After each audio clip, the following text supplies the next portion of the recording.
Il est le oui et l'amen. Il s'appelle Jésus-Christ, Fils du Très-Haut, Créateur des cieux et de la terre. Oui, Seigneur, ta parole dit au commencement, tu as fondé la terre et les cieux sont l'ouvrage de tes mains. Et vieilliront un jour, mais toi, tu ne changes pas. Et périront, Seigneur, et vieilliront comme un vêtement. Tu les rouleras comme un manteau et ils seront changés. Mais tes jours ne changeront point, car tu subsistes pour l'éternité. La justice, nous l'avons chantée, est la base de ton trône et la sainteté convient à ta maison. Merci Seigneur, nous t'élevons, nous te magnifions, car nous sommes encore venus ce matin dans ce lieu. Par la grâce que tu nous fais, par ton esprit souverainement, nous conduire dans ta parole qui est la vérité, afin que plus que jamais, nous nous préparions, Seigneur, dans la sanctification sans laquelle nul ne verra le Seigneur. Qu'il soit ainsi pour chacun de nous, Père éternel, afin que nous puissions encore laver et continuer à laver et tisser notre robe de fin lin que tu nous as donné à faire et à coudre chaque jour dans nos vies. Qu'il soit ainsi, Seigneur, pour chacun de nous, que tu parles en cœur ce matin, mon Dieu. Je t'élève, je te glorifie et je m'appuie, Seigneur, sur ton onction fraîche ce matin, que tu déverses sur moi et sur ton esprit dont je m'appuie, Père, comme toujours. Je te rends gloire, je te glorifie. Je prends autorité ce matin au nom de Jésus-Christ de Nazareth, de chasser tout esprit de distraction, de sommeil dans ce lieu, au nom de Jésus. Merci Père, reçois la gloire qui est due, au siècle des siècles et dans toutes les générations, car ça t'appartient. Merci Père, au nom de Jésus-Christ. Amen.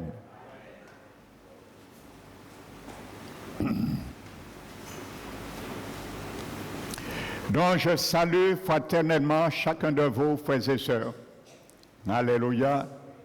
Et particulièrement ceux et celles qui nous visitent. Amen. Donc il n'y a pas de hasard. Le Seigneur t'a conduit ici pour entendre sa parole. Alléluia. Donc nous allons continuer. Dimanche dernier, je m'étais arrêté sur le contrat du mariage et sur la coupe de vin. Amen. Que l'époux, ou plutôt le fiancé et la fiancée, devaient lever et boire ensemble. Et à partir de ce moment, le contrat était scellé. Amen. Pas avant. Alléluia. Et chacun s'engageait mutuellement d'honorer les clauses du contrat qui étaient remis à l'épouse et aussi à l'époux. Amen. Alléluia. Et nous avons vu qu'à partir de ce moment, tout acte d'infidélité était considéré comme un adultère. Pendant ce moment des fiançailles, et pouvait être rompu avec un texte biblique à l'appui. Alléluia. Amen. Donc j'avais insisté sur le texte de Deutéronome 22, 23. Amen. Pour dire parfois que l'ennemi essaie de nous agresser pour nous détourner notre attention de notre Seigneur Jésus, qui sera notre époux. Et la Bible nous a montré que ceux et celles qui aiment flirter avec le péché les passions de la chair vont se laisser faire parce qu'ils ne vont pas crier. Amen. Donc tu seras responsable de tes actes devant le Seigneur, dont nous l'avons vu à travers cette illustration de Deutéronome 22-23. Amen. N'oubliez pas, frères et sœurs, nous avons vu que ce n'est lorsqu'ils ont bu le vin que le contrat a été scellé. Amen. Et c'est la même réalité pour nous. N'oubliez pas, dans le livre de Exode, qui me vient là, le chapitre 24, lorsque Dieu ratifiait la première alliance avec son peuple, Israël, amen, la Bible nous dit que c'est après que Moïse avait immolé l'animal pour sacrifice, expiation, il avait pris la moitié du sang et il avait aspergé sur l'autel de sacrifice. Amen. Et n'oubliez pas, je vous disais que l'autel de sacrifice des holocaustes représente la croix de Jésus. Parce que Jésus aussi, en tant qu'agneau, est monté sur un autel. Et cet autel était la croix. Amen. C'est là que l'agneau de Dieu a été immolé, Jésus-Christ. Et ce n'est pas au hasard que l'Apocalypse chapitre 19 aussi nous dit, il ne dit pas, voici les noces de Jésus est arrivé. Il dit, les noces de l'agneau est arrivé. Alléluia. Vous peut-être n'avez pas fait importance à cela. La Bible dit que réjouissez-vous car les noces de l'agneau est arrivé. Et nous savons de quel agneau il s'agit, ça veut dire de Jésus. Mais pourquoi l'Apocalypse 19 dit les noces de l'agneau est arrivé? Parce que c'est par rapport au sang de Jésus que nous sommes candidats à ce mariage. Alléluia. Amen. Car si Jésus n'avait pas été immolé, il n'y aurait pas eu d'épouse et il n'y aurait pas eu de mariage. Alléluia. Et s'il n'y avait pas de mariage, il n'y aurait pas eu de festin des noces et des invitations pour les invités. Alléluia.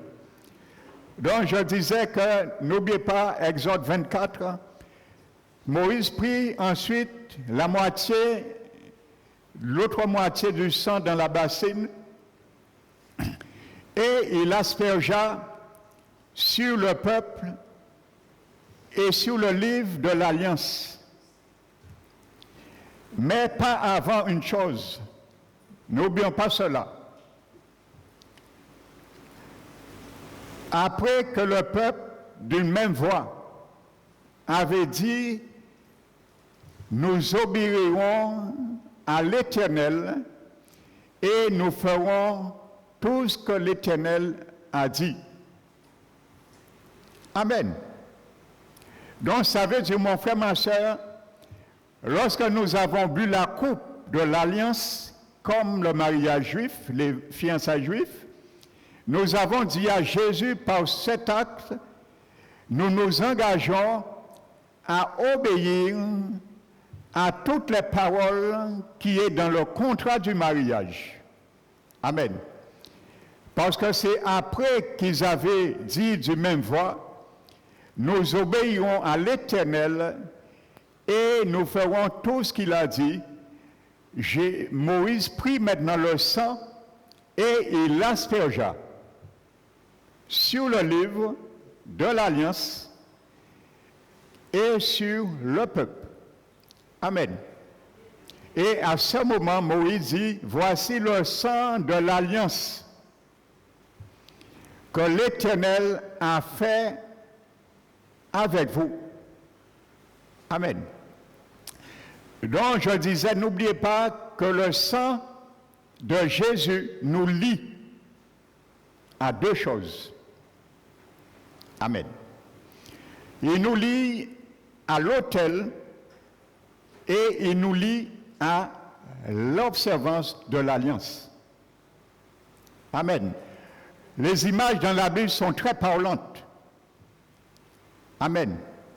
Ce n'est pas au hasard, Dieu montre, Moïse prend le sang, ce n'est pas pour faire ni de la magie, ni quoi que ce soit, c'est pour nous instruire, et spirituellement. Donc ce n'est pas hasard, Dieu faisait Moïse prendre le sang, il la sphère sur l'autel, il la sphère sur le livre, et il la sphère sur le peuple. Donc ça veut dire, nous avons bu le sang, le jour où nous avons fait alliance avec Jésus, nous avons bu le sang qu'on appelle aujourd'hui la Sainte Seine. Amen. Et dont le sang est un des emblèmes. Alléluia. Nous avons dit à Jésus, nous nous engageons à obéir selon toutes les paroles qui sont dans l'alliance du contrat de mariage. Alléluia. Parce que Moïse a dit, voici le sang de l'alliance que Dieu a fait pour vous selon toutes ses paroles. Moïse a lu les paroles avant. Alléluia. Donc le Seigneur aussi nous a entrepris avec lui sa parole pour nous attendre et savoir à ce que nous devons nous attendre pendant tout ce moment. Alléluia. Donc, ayez bien cela à l'idée. Je me suis engagé, tu t'es engagé à honorer une alliance parce que tu l'as ratifiée par le sang de Jésus. Alléluia. C'est pour ça Zacharie chapitre 9 dit,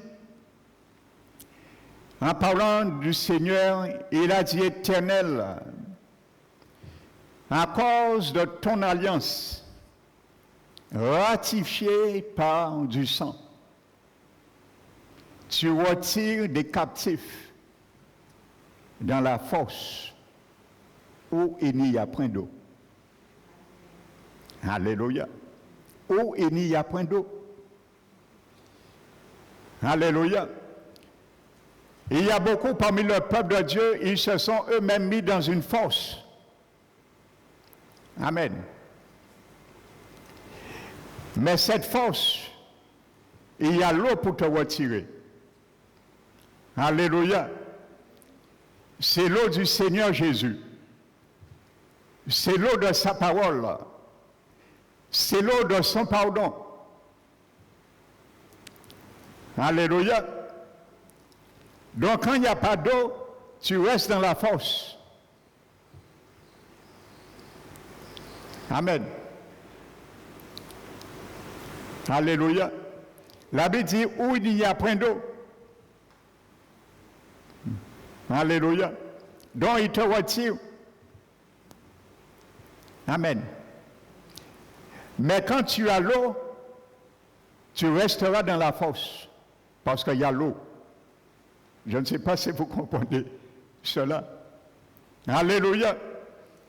Parce que parfois, on ne veut pas puiser l'eau de Jésus. Je vais vous montrer un test que Dieu condamne sa fiancée en tant qu'adultère lorsqu'il ne veut pas consommer l'eau de Jésus. Mais il va creuser dans d'autres fontaines, comme Jérémie 2 le dit. Ils vont creuser dans d'autres fontaines crevassées qui ne peuvent contenir l'eau. Or pourtant, je suis l'eau d'eau vive, Jésus dit. Mais beaucoup vont puiser en dehors de cette fontaine, dans des fontaines crevassées qui ne contiennent l'eau. Parce que cette eau contienne leur situation savourante, si je peux dire. Amen. Et Deutéronome, je complète Exode 24 par Deutéronome, chapitre 29. Je crois le verset 19. L'Éternel avait dit à son peuple que personne tué dans cette catégorie de personnes. Je fais partie de ce mot personne. Amen. Tu fais ce matin, mon frère, ma soeur, partie de cette personne dans la Bible. La Bible dit que personne, après avoir entendu les paroles de l'Alliance, alléluia, contractées avec serment, le jour où nous avons accepté Jésus, en tant que notre futur époux, notre fiancé, nous avons bu la coupe de vin avec lui. C'est ce que Jésus est venu faire. Et n'oubliez pas, Jésus a dit, je ne boirai plus jamais de ce vin. Et il a dit, toutefois que vous le faites, faites-le en mon souvenir, vous annoncez. Alléluia, le mariage futur, en quelque sorte. Alléluia, parce qu'il va reprendre et reboire cette coupe avec nous le jour des noces de l'agneau. Que personne, après avoir entendu les paroles de cette alliance, la Bible ponctue bien de cette alliance, dont il y a des paroles de cette alliance aussi. Nous avons contracté à Jésus. Ce n'est pas les mêmes paroles que Dieu avait données l'ancienne alliance. Parce que Jérémie 31 le dit, 33, verset 31-33. Ce n'est pas la même alliance que je ferai avec nous. Parce que l'ancienne alliance a été violée. Ainsi de suite. Donc personne ne dise, se glorifie dans son cœur et dise Amen. Donc nous sommes sous l'alliance de Jésus, mais la Bible nous met en garde, attention. Ne se glorifie dans son cœur et ne dise, c'est pas ça beaucoup maintenant de chrétiens disent aujourd'hui, même des serviteurs qui enseignent ces brebis à dire cela. C'est ce que je vais dire. Alléluia. Et comme le Seigneur est omniscient, omnipotent et omniprésent, il sait tout d'avance. Il savait d'avance l'état des cœurs des brebis des derniers temps. Il savait d'avance l'état du cœur de sa fiancée, sa future épouse. Ne se glorifie dans son cœur et ne dise, qu'est-ce qu'il nous dit? J'aurai quand même la paix. J'aurai quand même la paix. Pourquoi quand même? Ça veut dire qu'il y a quelque chose qui peut retirer la paix. Mais la Bible dit, j'aurai quand même la paix. Lorsque je suivrai les penchants de mon cœur, j'aurai quand même la paix avec Dieu. Ça ne changera rien à mon contrat. Et lorsque j'ajouterai l'ivresse à la soif, Amen, j'aurai quand même la paix. C'est ce qu'on entend aujourd'hui. Dieu est bon. La sœur Tertia l'a dit dans sa prière. Dieu est bon, il n'est pas un bonbon. Amen. C'est ce qu'on entend aujourd'hui. Dieu est bon. Au nom de l'amour, faisons maintenant notre vie comme il nous semble bon. Comme mon instinct me guide. Dieu comprend, c'est mon instinct. Alléluia. Dieu comprend, je suis faible dans ce domaine. Il me comprend. C'est ça. Que personne ne se glorifie dans son cœur et ne dise, j'aurai quand même la paix. Oh, mon frère, ma soeur, tu sais, tu as fait alliance avec Jésus, tu es sa fiancée. Tu ne dois plus aller en boîte de nuit. Oh, qu'est-ce qu'il y a de grave? J'aurai quand même la paix. Même si je viens en boîte de nuit, ça ne fait rien, j'aurai quand même la paix. Oh, tu sais, je peux vivre. Je vis en concubinage. Mon frère, ma soeur, tu sais, c'est pas bien de faire cela. Tu es un enfant du Seigneur. Oh, j'aurai quand même la paix. Dieu comprend. Ce n'est pas ce que les chrétiens disent aujourd'hui.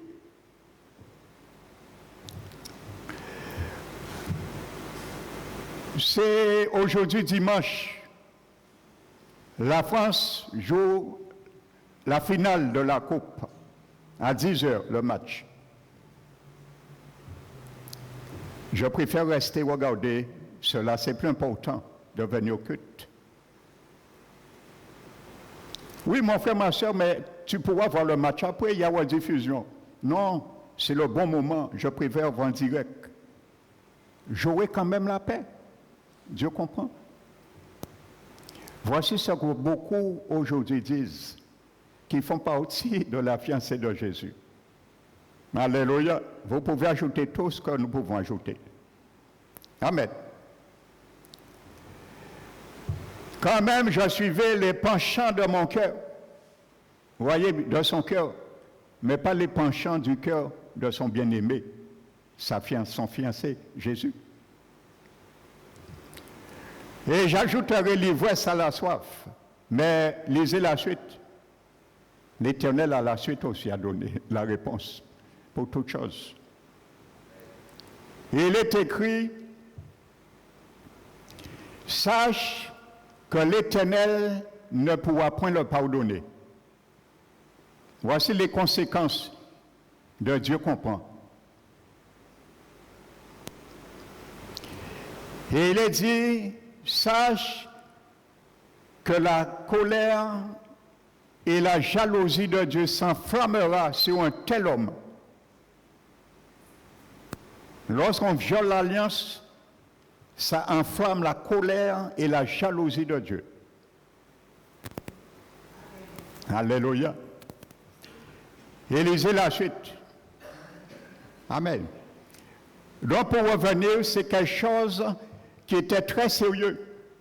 Depuis les fiançailles, frères et sœurs, dans un mariage juif. Et Jésus qui était juif, il a donné beaucoup d'exemples de paraboles qui concernaient cela, parce qu'il savait que les Juifs comprenaient parfaitement ce qu'il les expliquait, contrairement peut-être à nous. Amen.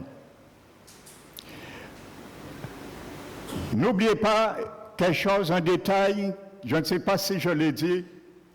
Vous savez, pendant les fiançailles, lorsque le contrat était signé, contracté, nous allons le voir plus loin, le fiancé partait et il allait s'occuper à prévoir et à bâtir une maison pour sa future épouse et son mariage.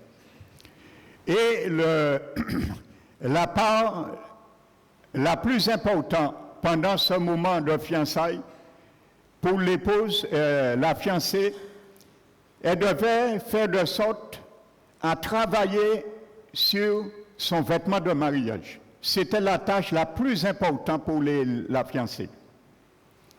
À cause de son vêtement de mariage. C'est elle qui devait confectionner sa propre robe. Et c'était la part la plus importante pour elle. Elle prenait beaucoup de temps de précaution pour cela. Elle avait le temps pendant, si c'était 1 an, 2 ans de fiançailles, le temps de coudre. Et je disais vendredi, pendant la prière, avant la prière, je revenais encore sur un détail d'Apocalypse 19. Je disais, lorsque le Seigneur dit que l'épouse lui a été donnée de se préparer de fin lin, éclatante et pure. Amen. Donc, je disais que le fin lin, le fil du fin lin, la Bible nous montre, elle doit être éclatante et pure. Amen. C'est le lin qui est éclatant et pur. Et rappelez-vous, Deutéronome 22 dit que tu ne porteras aucun vêtement tissé par divers étoffes de fils différents, ni avec du lin et la laine mêlés ensemble. Amen. Dans le fin lin, la Bible dit c'est les œuvres des justes, les œuvres justes des saints. Dans le fin lin, frères et sœurs, éclatant, je disais, il faut voir, ça veut dire chaque jour dans nos vies, le mot éclatant, nous devons briller aussi dans nos vies, c'est ça. Ça veut dire dans nos vies, nous devons briller pour que les gens voient que nous avons un bon témoignage vis-à-vis de Jésus qui est notre futur époux. Parce que Jésus est la lumière du monde. Et il a dit, vous êtes aussi la lumière du monde.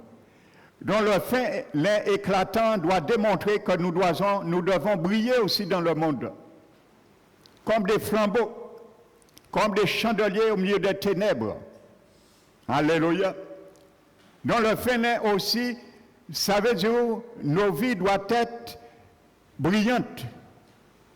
Alléluia. Ça veut dire à travers nos paroles, à travers nos actes, à travers notre démarche, à travers notre tenue, ainsi de suite. Nous devons briller. Parce que Jésus a dit que c'est ainsi que le monde va glorifier Dieu. Comment? En reconnaissant vos bonnes œuvres. Et il parlait de la lumière. Alléluia. Donc c'est important pour Jésus. Ça fait partie de tisser la robe de fin lin. Alléluia. Et la Bible dit deuxièmement, le fil de lin aussi est pur. Elle doit rester pure. Ça veut dire, ça parle deuxièmement de notre vie sanctifiée. Et je vais vous montrer dans la cérémonie du fiançailles juif, il y avait une partie qu'on appelle la sanctification. Nous allons venir plus tard dessus. Alléluia. Amen. Dans la sanctification, frères et sœurs, c'est l'acte de mettre tout à côté qui ne plaît pas au Seigneur.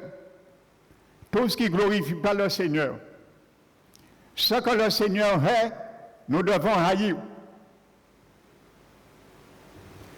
Ce que le Seigneur aime, nous devons aimer. Ses goûts, ses affections, ainsi de suite. Alléluia. Le fin lin éclatant et pur. Alléluia.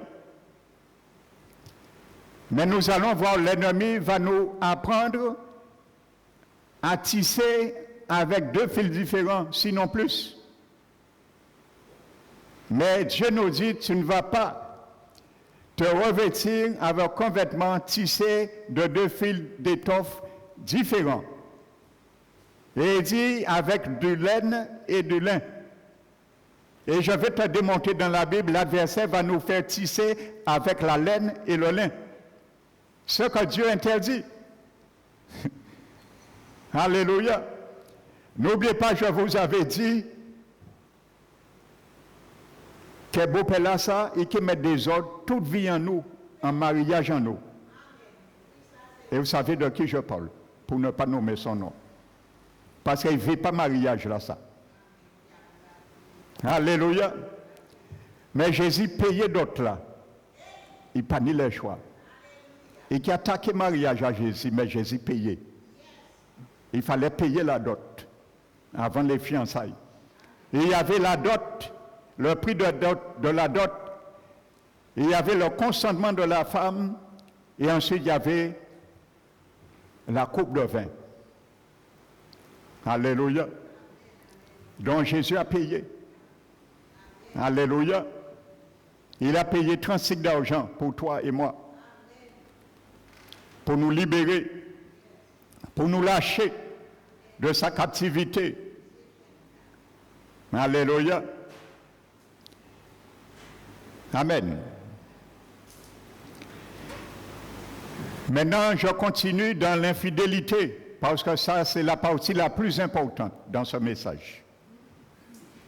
Parce qu'il n'y a que l'infidélité qui fera que nous n'allions pas arriver au mariage. Donc, il faut le savoir. Et je reviens sur l'évangile, l'épître de Jacques, chapitre 4. Et là, l'apôtre Jacques nous l'explique très clairement.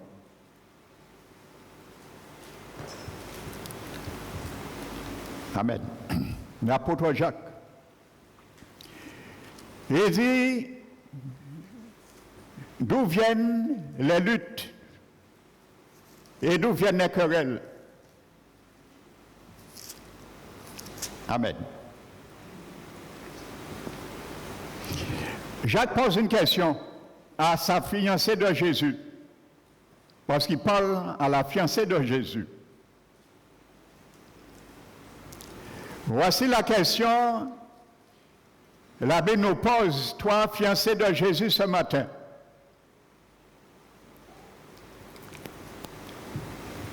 D'où viennent les luttes et d'où viennent les querelles? Ce ne sont pas vos passions qui combattent dans vos membres. Amen. Ce ne sont pas vos passions qui combattent dans vos membres. Et il y a des passions. Vous savez, dans des fiançailles humaines, ou même mariage humain, parfois il y a des passions qui boulent à l'intérieur de un des conjoints ou les deux. Une passion qui les attire vers autre chose. Et vous savez, l'adultère, qu'est-ce que c'est? C'est une double relation. C'est ça. C'est ça l'adultère. Physique et spirituel. Adultère, c'est adultère. Hein? Je vous ai montré 1 Corinthiens 6, la Bible dit les adultères ne rentrent pas dans le royaume. Amen. Et vous savez, quelqu'un physiquement peut commettre l'adultère et ça arrive. Que ce soit au niveau de la femme ou l'homme, au sein d'un mariage. Ces personnes se repentent. Il est pardonné, elle est pardonnée. Mais l'adultère spirituel est pire. Frères et sœurs. Alléluia. La Bible nous dit il dit, vous convoitez et vous ne possédez pas. Vous êtes meurtriers, vous êtes envieux. Vous demandez mal, parce que vous demandez pour satisfaire à vos passions. Amen. Et regardez ce que l'apôtre Jacques dit. Dis-le toi-même, mon frère, ma soeur, avant que le pasteur Manuel le dise. Dis-le toi-même à haute voix. Qu'est-ce qu'il a dit? Ah, tu as la même Bible que moi. Adultère que vous êtes. À qui il parle là? Au monde? À la fiancée de Jésus. Toi et moi. Tu l'as dit de ta bouche toi-même. Tu ne pourras pas dire c'est pasteur Emmanuel qui dit. Alléluia. Amen. Adultère que vous êtes. Mais Bab, Jésus t'appelle adultère, mon frère, ma soeur. Il m'appelle adultère. Mais qu'est-ce que j'ai fait? Jésus, tu vas voir. Il te l'explique. Qu'est-ce qu'il entend par adultère? Alléluia. Ne savez-vous pas, voici ce que la Bible appelle l'adultère spirituel. L'infidélité avec Jésus.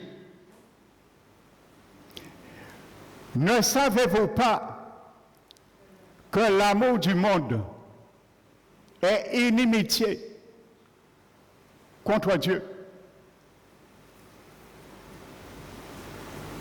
Celui qui veut être ami du monde se fait ennemi de Dieu. Voici ce que la Bible appelle l'adultère. Aimer le monde, les choses du monde, les plaisirs du monde, les passions du monde. Ça, c'est des amants. Et Dieu n'aime pas les amants. Amen. Un amant, c'est une roue de secours à part ton conjoint. C'est ça qu'on appelle un amant. Et Dieu ne veut pas d'amant. Ça excite sa jalousie. Ça excite sa jalousie. Frères et sœurs. Et qui dégonfle toutes ces roues de secours-là, ça. Le Seigneur ne veut pas de roue de secours. Il est la seule roue qui nous conduit dans le droit chemin. C'est la fontaine non crevassée, où là, ça n'a pas qu'à péter. Alléluia. Là-haut, Jésus est cette seule roue. Nous devons suivre et nous laisser conduire dans le droit chemin. Amen. Et la Bible dit, Dieu résiste aux orgueilleux, mais il fait grâce aux humbles. Et c'est là que je vous disais dimanche dernier, il dit, soumettez-vous donc à Dieu. Le donc, dans le grec, fait une conjonction pour coordonner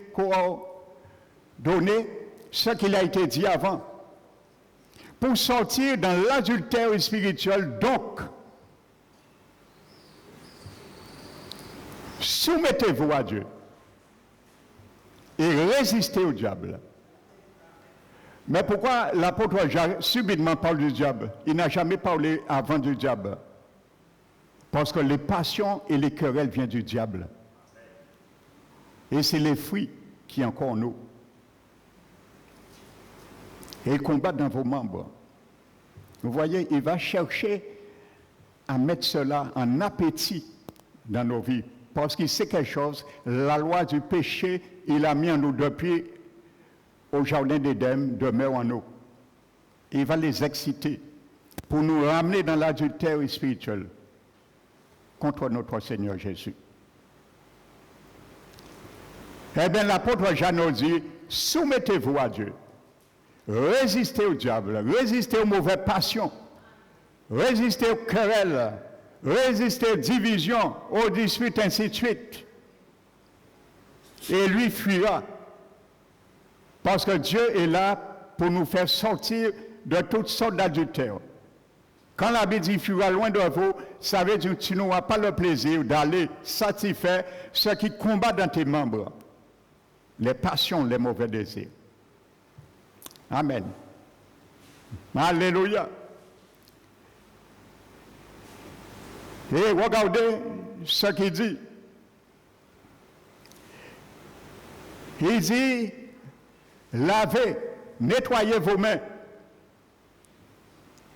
purifiez vos cœurs, hommes irrésolus. Hommes irrésolus.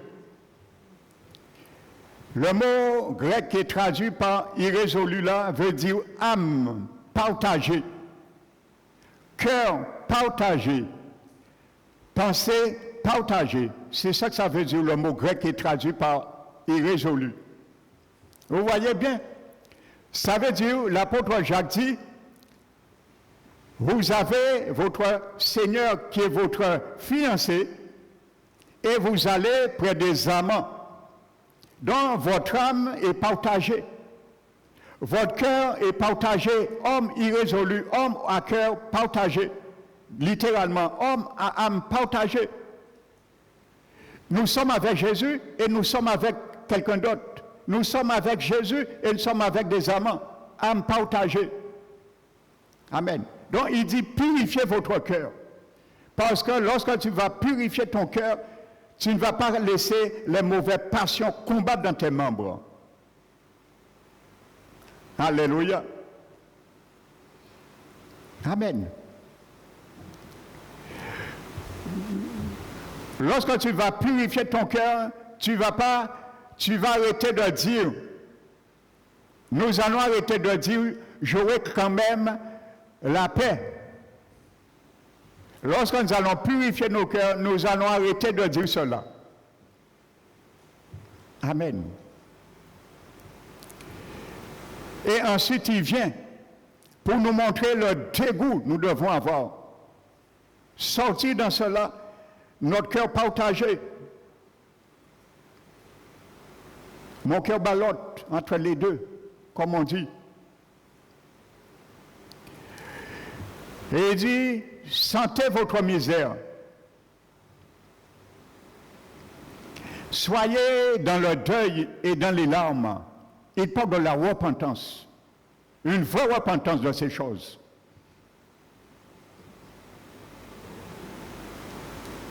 Amen. Il dit que votre joie se change en deuil.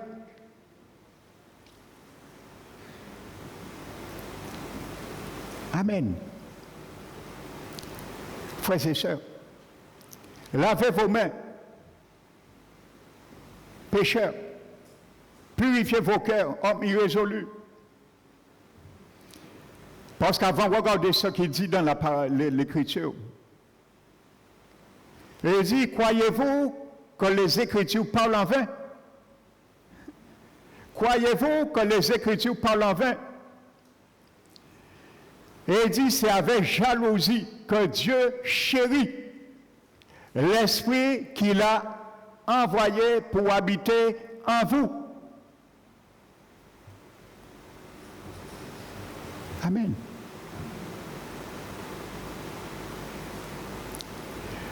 Dieu chérit l'Esprit Saint. Ça veut dire que quand Dieu chérit l'Esprit Saint, il chérit ta vie pour être en harmonie et conforme à ce que l'Esprit Saint est venu faire. Amen. Donc Dieu tient, frères et sœurs, que nous soyons vraiment une vierge pure. Je vous ai dit le mot vierge, en grec moderne, veut dire séparé. Séparé de toutes ces choses. Amen. Donc vous voyez, frères et sœurs, la Bible nous le dit. Amen. L'infidélité avec Dieu. Avoir une double relation. On aime certaines choses de Dieu, mais on aime certaines choses encore du monde. On aime certaines affections du Seigneur, mais on aime aussi certaines affections de le monde. Amen. Les choses sont clairement expliquées. Alléluia. Frères et sœurs.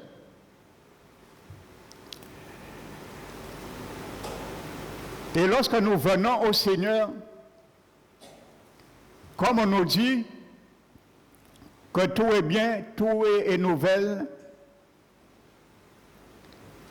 regardez ce qu'il est dit par le prophète Osée, le chapitre 2. Le prophète Osée et le chapitre 2.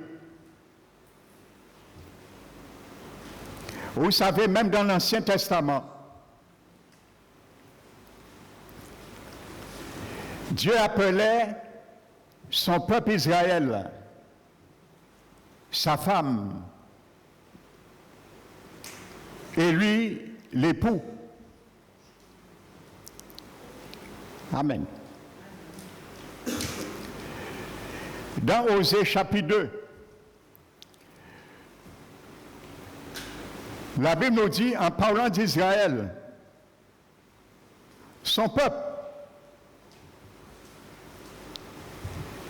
Amen.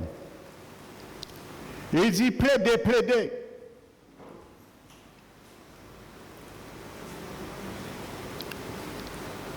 Car cette femme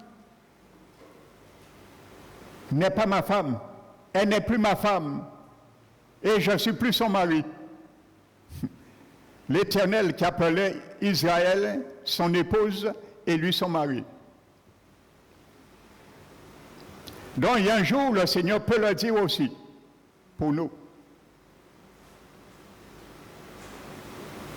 Il dit, retire de ta face toutes tes prostitutions et de ton sein tes adultères. Vous savez pourquoi? Parce qu'Israël imitait les nations. Ils idolâtraient comme les nations. Et Israël, à un moment donné, imitait tellement les nations, ils étaient arrivés à même à sacrifier leurs enfants, leurs fils premiers-nés, comme les nations pour des démons. Et parfois, ils rentraient dans le temple, dans la présence de Dieu, leurs mains avaient encore du sang de leurs enfants qu'ils venaient de sacrifier. Et c'est pour un moment donné, l'Éternel par Isaïe dit, lavez vos mains, ils sont remplis de sang. Ils venaient encore, leurs mains avaient encore du sang de leurs enfants qui venaient de sacrifier, comme les païens faisaient. Et ils rentraient dans la présence de Dieu. Dieu dit, lavez vos mains, pécheurs. Parce que quand vous allez prier, je ferme mes oreilles.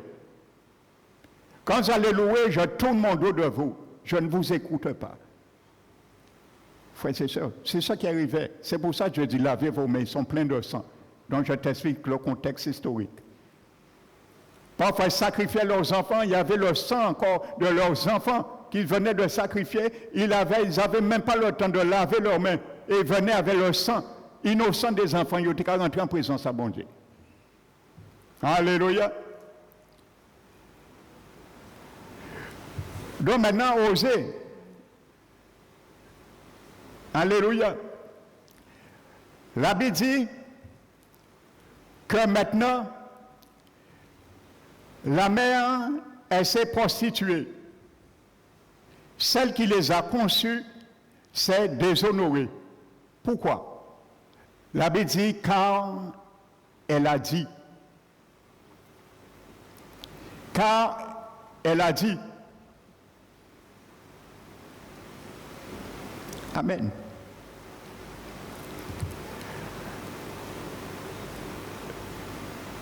Que j'irai vers mes amants. Alléluia. Vous voyez, j'irai pas vers des amants, mais vers mes amants. Alléluia. Donc, ils connaissaient déjà leurs amants. Vous de secours. Car elle a dit, j'irai vers mes amants. Donc, elle connaissait déjà un certain nombre d'amants. J'irai. Et dans l'hébreu, je l'ai vérifié, ce verbe est conjugué au parfait. Ça veut dire que c'est une attitude ou une action qui s'est faite dans le passé et qui continue dans le présent. Vous voyez? Donc, par moment, frères et sœurs, il y a certains amants que nous avons utilisés, nous avons aimés dans le monde, nous avons courtisé. Par exemple, c'est la haine, je prends un exemple qui est courant. Après un certain temps, lorsque nous sommes venus au Seigneur, il semblerait que c'est tout fait. Mais à un moment donné, nous nous sentons avec un conflit outrageux et on n'arrive pas à pardonner. Alors, on dit, j'irai vers mes amants. La haine qui est encore là, nous allons encore lui dire, viens, j'ai besoin de toi aujourd'hui. C'est un amant. Et là, nous allons mettre en stand-by le pardon et l'amour de Jésus dans nos cœurs. parce qu'elle nous croit régler un compte. Mais comme nous ne voulons pas régler compte là, ça avec Jésus, Marie en nous, parce qu'elle est capable de donner, nous croyons chez amant nous. Amant là, il n'est pas capable de donner, il ni la haine, et nous croyons là. C'est des amants. C'est ça, Jacques a dit, d'où viennent les luttes et les querelles, frères et sœurs. Amen. Il dit, quand j'irai vers mes amants. Pourquoi? Parce que mes amants me donnent mon pain et mon eau. C'est ça qu'on s'est dit.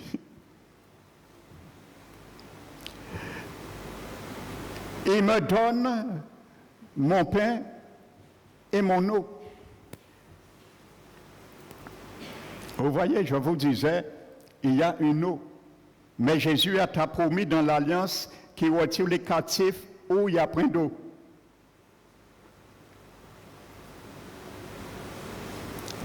Amen. Alléluia. Mais il y a l'eau de Jésus. Si tu l'utilises, tu ne peux pas rester captif. Alléluia. Amen. Dans mon pain, vous vous rappelez des Gabaonites. Et vous dites, ne touche pas notre pain. Ça nous appartient, tu ne dois pas régner sur ça. Amen. Dans le pain, il me donne mon pain, il me donne mon eau. C'est plus facile à manger le pain du monde que le pain de Jésus. Parce que c'est moins cher déjà. Donc nous faisons de bons calculs. Mais de mauvais gestionnaires pour Jésus, de mauvais autonomes, des biens qu'il nous a confiés. Amen. Parce que le pain du monde va te dire, c'est la parole, le pain. La nourriture, le pain. Dieu va nous dire,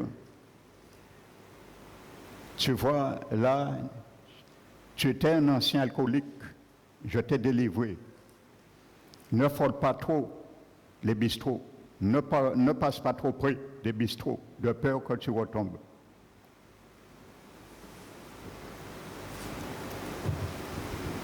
Amen. Ça, c'est le pain de Jésus, un bon conseil. Mais l'ennemi a un pain aussi pour toi, l'amant. Il va te dire, tu sais, tu as un problème là, il y a un bistrot là, vas-y, bois un petit coup. Le problème va passer. Et tu vas. Tu prends un coup, 2 coups. Comme on dit, l'homme prend 2 verres et le 3e verre prend l'homme. Et tu sors ivre. Tu te dis, mais qu'est-ce que j'ai fait là? Parce que c'est des amants. On utilisait ces sortes d'amants avant. Je les ai utilisés aussi, comme toi. J'espère que tu n'es pas dans le cas aujourd'hui. Si tu es dans le cas encore, c'est le moment favorable de laver la robe. Et de recommencer à coudre cette robe, parce que c'est du fin lin seulement. Il ne doit pas mélanger ni avec la laine, ni quoi que ce soit. Le sang de Jésus peut encore détacher cette robe. Arrête de trafiquer avec les amants. Oui, c'est bon marché, c'est plus. Ce pain-là est meilleur. C'est un gros souci.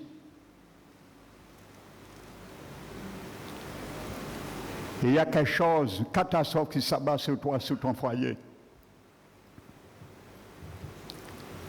Le Seigneur te dit, confie-toi à moi, garde la paix, garde le silence, et tu verras ce que le Seigneur fera. Mais parfois tu vas vers un amant ancien que tu as courtisé. Il te dira, mon ami, mets-toi dans l'addiction et les choses passeront. Le problème s'enfuira. Ça, c'est des amants que l'ennemi nous propose. Nous voulons régler un conflit. Le Seigneur nous donne la recette. Mais la manière avant nous réglons la situation, nous irons encore dedans. Nous irons encore prendre le bois pour mettre le feu. Au lieu d'éteindre le feu. Ça, c'est des amants. J'irai vers mes amants. Alléluia. Et la Bible dit, il me donne pas le pain et mon eau seulement, il me donne la laine et le lin. Vous voyez? La laine et le lin.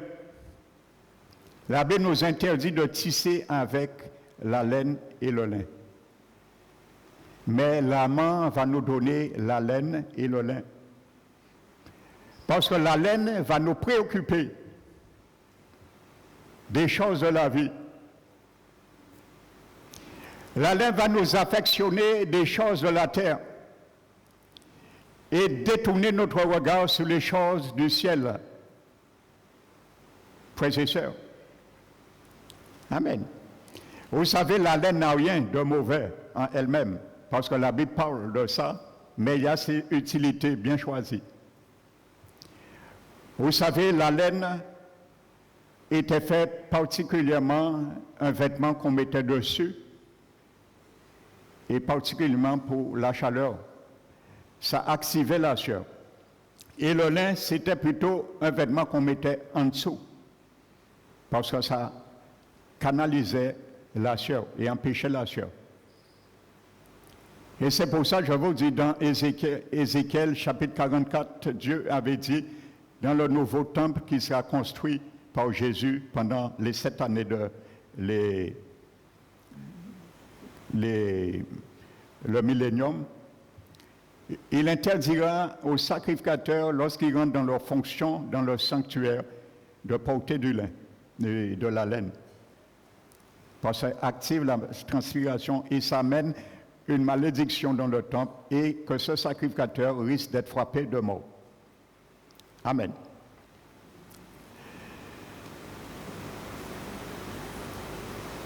La laine mêlée avec du lin, ça s'appelle la compromission. Pour un juif, il le sait. La laine tissée avec le lin, c'est la compromission. Donc, voyez bien, Dieu entend vraiment. Et cette femme dit que mon amant me donne la laine et le lin. Amen. Vous savez, frères et sœurs, je fais une petite discrétion sur la laine. Ce mot hébreu, en hébreu, c'est le mot H ou saz. Et dans le grec, c'est sès. Ça désigne, amen, la laine, plutôt, était un objet de grand commerce dans l'Orient biblique. Mais il fallait la protéger, la laine. Ça coûtait cher d'avoir la laine parce qu'il fallait, c'était vraiment un objet de grand commerce dans l'Orient biblique, mais il fallait la protéger. De quoi? Des teignes, ce qu'on appelle la teigne. Amen, parce que la teigne attaquait ce tissu, cette étoffe, la laine. Donc il fallait la protéger. Et je vous disais, le mot hébreu plutôt teigne, H et saz et grec 16 désigne à diverses reprises les petits insectes qui dévorent et dévastent les étoffes et dont les dégâts rappellent l'homme, la fragilité de ses biens, de la vie sur terre. Amen. Donc ce que la Bible appelle la teigne, ce sont des petits insectes qui dévorent et dévastent les étoffes, et entre autres la laine. Ils attaquaient souvent cette étoffe, la laine. Amen. Certaines traductions traduisent teigne par vermisseau ou verre. Amen. Ou exactement des larves de chenille. Amen. Et c'est probablement ce que Jésus explique dans Matthieu chapitre 6. N'oubliez pas ce que Jésus a dit. Jésus a dit, ne vous ramassez pas des trésors sur cette terre, où la teigne et la rouille détruisent. La teigne détruisait la laine. Où la teigne et la rouille détruisent. Où les voleurs percent et dérobent. Mais amassez-vous des trésors du ciel, où la teigne et la rouille ne détruisent point, et où les voleurs ne percent et ne dérobent. Et Jésus dit, où sera ton trésor, où sera ton cœur? Amen. Donc l'ennemi va nous préoccuper. À travers cette laine, l'ennemi va nous préoccuper de cela. Amen. Où sera ton trésor, où sera ton cœur? Amen. Donc le cœur de cette femme sera plus attiré à se préoccuper de la laine au lieu du lin. Amen. Et le Seigneur Jésus continue, il dit qu'on ne peut servir de maître en même temps. Vous voyez? Parce qu'on aimera un et on haïra l'autre. On sera affectionné par un et on détestera l'autre. Amen. Regardez ce que le prophète Ésaïe chapitre 50 dit, en parlant de la laine et de la teigne. Ésaïe chapitre 50.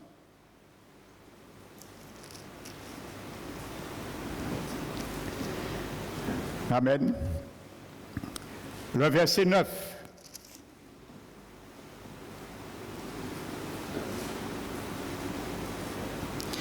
Voici le Seigneur l'Éternel me secoua. Qui me condamnera? Voici, ils tomberont tous en lambeaux comme un vêtement. La teigne les dévorera. Il faut savoir, la teigne dévorait la laine. Donc là, c'est explicite. Amen. Et regardez tout de suite le chapitre 51 et le verset 8. Car la teigne les dévorera comme un vêtement, et la serre les rongera comme de la laine. Vous voyez? Pour bien montrer ça, je vous explique. La laine, il fallait la protéger, parce que la teigne détruisait, attaquait cette étoffe.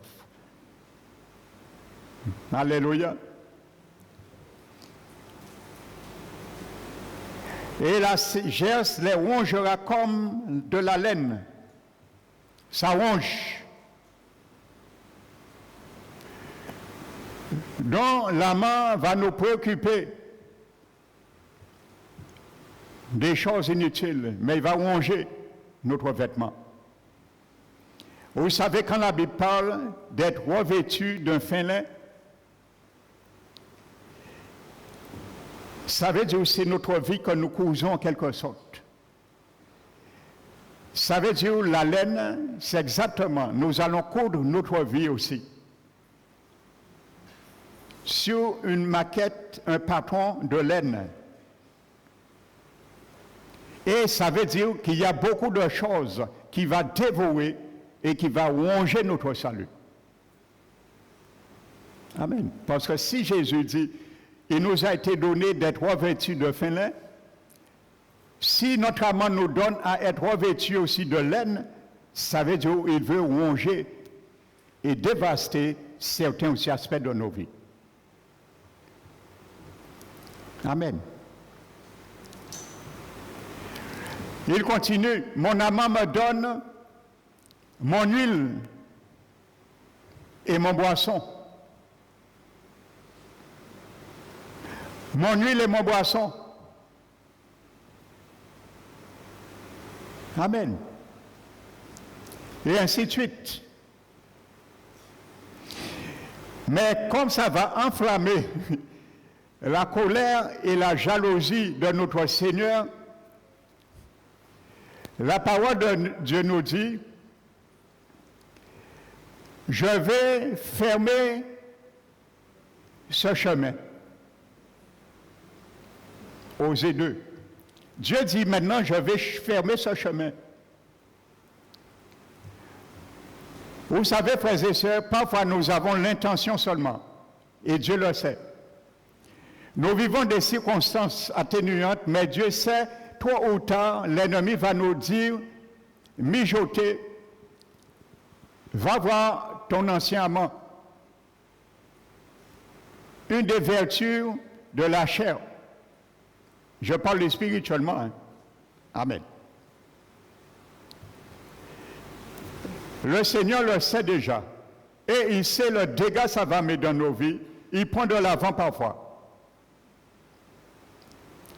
Même parfois, sans que nous ayons encore entrepris cela, il prend de l'avance. Il dit, je vais fermer ce chemin. Je fermerai son chemin. Amen. Comment? Avec des épines. Et j'élèverai un mur. Il y a des enfants du Seigneur, la fiancée du Seigneur au XXIe siècle. Il y a des choses difficiles qui s'abattent sur leur vie. Ils ne comprennent pas. Ce matin, le Seigneur te dit, est-ce que dans ton cœur, tu n'es pas encore en train de calculer, de retourner voir un ancien amant? Mais il prend de l'avance parce qu'il veut te sauver du mariage à venir.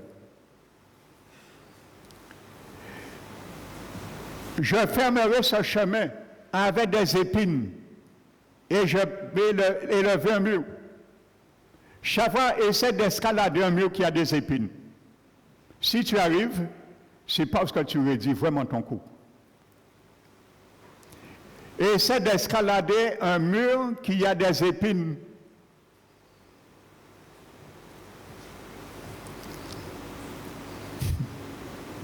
Et il y a pourtant, parmi le peuple de Dieu, qui arrive quand même là. Le Proverbe chapitre 1, je crois, verset 32, 31, 32.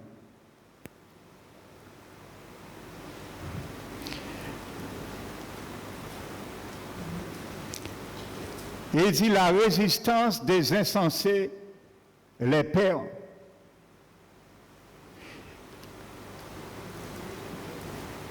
Et la sécurité des insensés les tue. La résistance des stupides les perd et la sécurité des insensés les tue. Mais il y a ceux qui vont là. Je crois que c'est quand même escaladé, muraille là, qui n'y épine. Parce qu'on ne veut rien entendre, on ne veut rien entendre. Des exhortations de la parole de Dieu. Des exhortations qui nous disent, reviens à moi ma chérie. Tu es allé un petit peu trop loin, laisse les amants tranquilles. Laisse-les. Tu as bu la coupe de vin, tu as scellé un contrat avec moi qui disait que tu ne dois pas avoir des amants. Je suis le seul. Alors je mets des épines devant toi. Partout où tu iras, ça doit te piquer pour t'interpeller. Ce sont des aiguillons. Vous vous rappelez, le jour où Jésus a dit à l'apôtre Paul, il te sera difficile de réjimber tes aiguillons, parce que le judaïsme de Paul, c'était ses aiguillons. Aiguillons, c'était un bout de bois qu'on affûtait pointu au bout et qu'on piquait les animaux pour les diriger dans une direction. C'est ce qu'on appelle des aiguillons. La mentalité de Paul était ces aiguillons qui l'amenaient à persécuter l'Église, les chrétiens, et à croire qu'il avait raison et il était vrai dans sa cause. Quand Jésus l'a montré, la lumière a jailli en lui, dans son âme, dans son cœur, dans son esprit. Jésus a dit, ce sera difficile de regimber tes aiguillons. Ça veut dire de mettre cela à côté. La manière que ta vie était aiguillonnée, ce sera difficile pour toi. Et c'est lui que Dieu a utilisé le plus pour combattre le judaïsme contre ses propres frères juifs. Combattre la circoncision, combattre le sabbat, combattre les sabbats, combattre la guerre des viandes pures et impures. C'est Paul qui a combattu cela. Et il était difficile, Jésus lui avait dit. Alléluia. Amen. Aujourd'hui, dans le monde évangélique, il y a malheureusement, il y a beaucoup de chrétiens, ils pensent qu'ils sont plus grands que l'apôtre Paul à travers traitance de la loi. Ils sont retournés dans un joug du sabbat. Il y a beaucoup de chrétiens aujourd'hui, des pasteurs évangéliques. Ils sont retournés dans un joug du sabbat du samedi.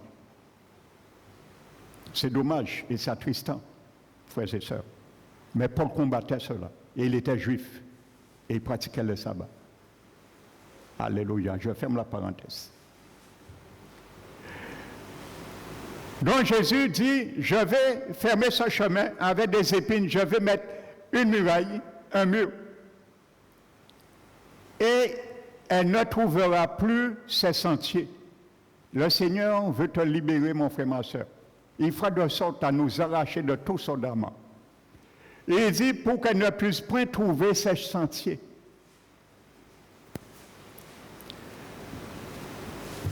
Alors la Bible dit maintenant, elle poursuivra ses amants.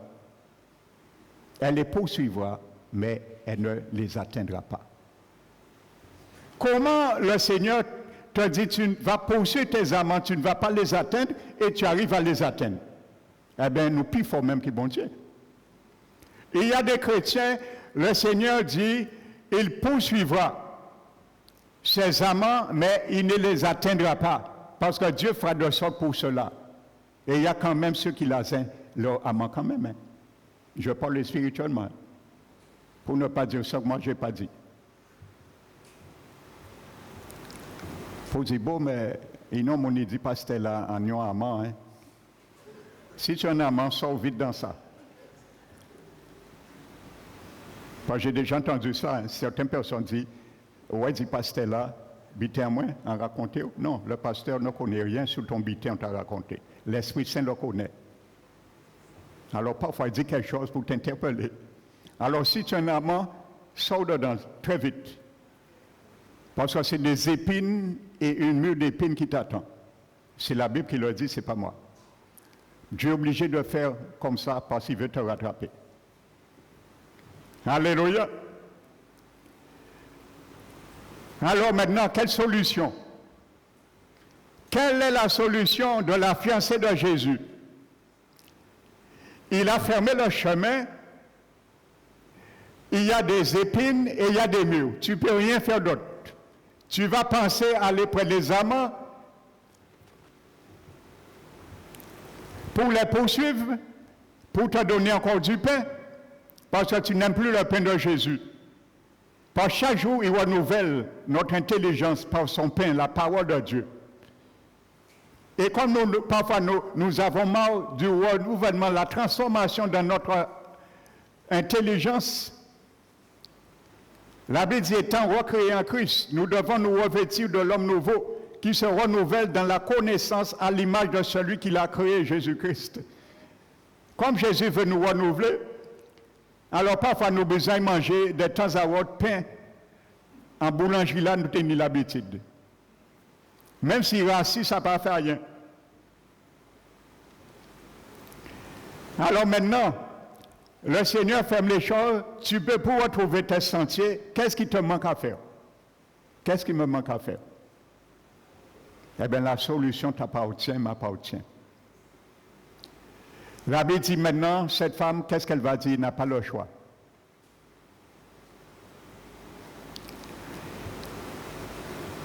Et il dit maintenant, puis, elle dit,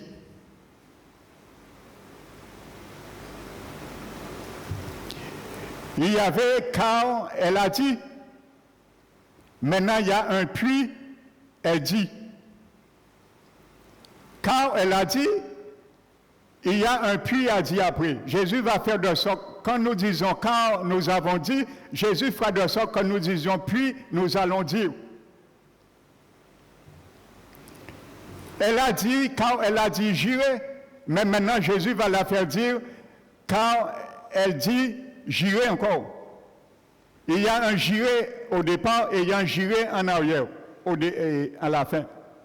Au départ, car elle a dit j'irai, mais maintenant elle dit, car elle dit j'irai aussi. Alors choisis parmi ces deux j'irai, choisis Yahvé j'irai. Parce que la Bible dit Yahvé j'irai veut dire l'Éternel qui pourvoit. Alléluia. Yahvé j'irai, l'Éternel qui pourvoit. C'est ça j'irai que tu dois dire, que je dois dire. Et la solution finale, la Bible dit, elle dit j'irai et je retournerai où? Vers mon premier mari. C'est ça que Dieu veut. Et aujourd'hui, le Seigneur est en train de surmonter ces enfants qui ont déserté la voie divine, l'Église, la main du Seigneur, qui ont abandonné la main du Seigneur, qui ont dit la grâce, lâche ma main un moment, j'ai mort maintenant. Source de salut à marcher main dans la main avec toi. Parce que tu m'enseignes qu'à renoncer à l'impiété et au convoitisme mondain. J'ai mort avec ça. Alors lâche ma main un petit moment et laisse-moi aller flirter avec des amants. Eh bien, le Seigneur nous fait dire, je retournerai à mon premier mari. Alléluia. Tu dois retourner à Jésus. C'est ton mari, ton premier mari. Car j'étais plus heureuse que maintenant. Voici la conclusion de cette femme. Je retournerai à mon premier mari, car je suis plus heureuse que maintenant. Tu ne pourras jamais être heureux en lâchant la main de Jésus.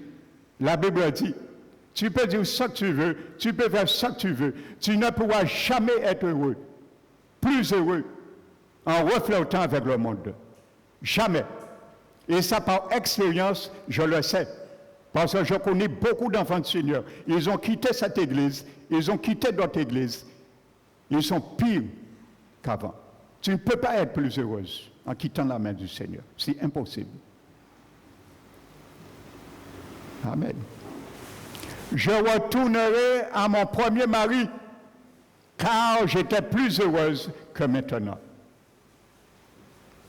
Alléluia. Quel est le choix que nous faisons aujourd'hui? En conclusion ce matin, quel choix que nous faisons aujourd'hui? Nous continuons à aller vers les amants ou nous prenons une ferme décision de retourner à notre premier mari, Jésus, de retourner à notre premier amour, de retourner à la parole de Dieu, la parole de Dieu, à retourner à les choses sacrées, à la sainteté, où nous faisons le choix de continuer à aller, malgré il y a les épines, malgré il y a les murs des épines qui nous piquent. Et il y a certains, ça les pique, ils sentent que ça les pique. Ils crient jamais au Seigneur. Le Seigneur a dit, quand le diable nous agresse, quand la chair nous agresse, il faut crier. Mais quand le Seigneur aussi nous donne des épines pour nous faire mal, pour crier, il faut crier à lui aussi. Comme ça, quand nous allons tomber, nous allons essayer d'escalader le mur, nous allons tomber sur nos fesses, nous allons crier, Seigneur Jésus, ça fait mal. Il va te dire, mais ma fille, mon fils, qu'est-ce que tu faisais sur ce muraille? Tu n'avais pas vu ces deux épines qu'il y avait? Pourquoi tu essaies de l'escalader? C'est moi qui ai mis ces épines. Alors tu es tombé, tu vois, tu ne peux pas l'escalader. Et il va dire, oui Seigneur, j'ai compris, je retourne à mon premier mari. C'est toi, tu es le seul. Tu es la source d'eau vive, il n'y a pas d'autre. Je retourne à toi. Heureusement, tu m'as fait tomber sur les fesses. Mais je me relève triomphal, car avec toi, tout est possible. Relève-toi ce matin Épouse, fiancée du Seigneur, relève-toi ce matin. Quand je me relève ce matin, par la grâce du Seigneur, le juste tombe 7 fois, l'Éternel le relève 7 fois. Il n'est jamais trop tard. Aujourd'hui, il n'est jamais trop tard. Reviens au Seigneur. Revenez à moi. Jacques a dit, revenez à moi. Et je reviendrai à vous. C'est nous qui devons revenir. Parce que l'infidélité, Jésus ne fera jamais l'infidélité. C'est impossible que Jésus nous trompe. C'est nous. Alors c'est nous à revenir à lui. Et il reviendra vers nous. Alléluia. Que ça soit ma prière ce matin pour toi, mon frère, ma soeur. Que ça soit ma prière ce matin. Alléluia. Reçois-la au nom de Jésus. Amen.